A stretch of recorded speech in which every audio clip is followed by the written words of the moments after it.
ما زال إبراهيم دياز ذو الأصول المغربية يثير المزيد من الجدل حول المنتخب الذي سيمثله في المستقبل في ظل منافسة شرسة وقوية بين الاتحادين المغربي والإسباني للظفر بخدمته منذ العام الماضي.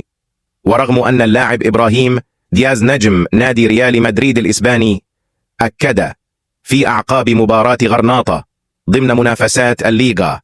أنه مشغول حاليا بانتزاع مكانته برفقة كتيبة المدرب الإيطالي كارلو أنشيلوتي أكثر من اهتمامه بالمنتخب الذي سيرتدي قميصه في المرحلة المقبلة. فإن تقارير إعلامية إسبانية أشارت إلى أن صاحب 24 عاما بدأ يقترب أكثر من اللعب لمنتخب أسود الأطلس على حساب منتخب لاروخا. وكشفت هذه المصادر أن اللاعب إبراهيم دياز حصل على جواز سفر مغربي أخيرا، في إشارة واضحة إلى اختياره اللعب لمنتخبنا أسود الأطلس بنسبة كبيرة، وأرجعت سبب غيابه عن القائمة الموسعة المستدعاة لبطولة كأس أفريقيا في ساحل العاج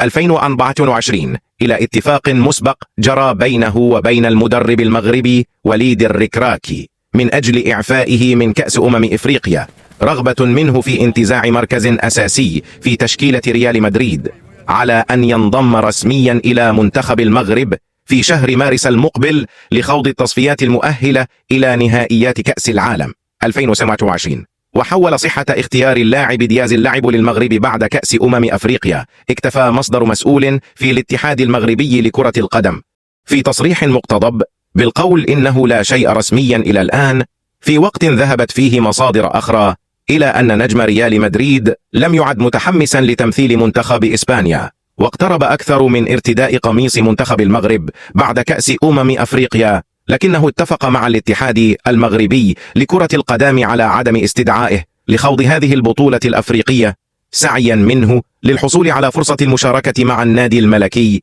في أكثر عدد من المباريات. ووفقا لذلك تلقت الجماهير المغربية نبأ احتمال تمثيل اللاعب دياز المغرب بدل إسبانيا بارتياح كبير، واعتبرته قيمة مضافة لمنتخب أسود الأطلس في حال حسم قراره رسميا، نظرا للمهارات الفنية العالية التي يملكها هذا اللاعب الشاب الذي ينحدر من أب مغربي وأم إسبانية.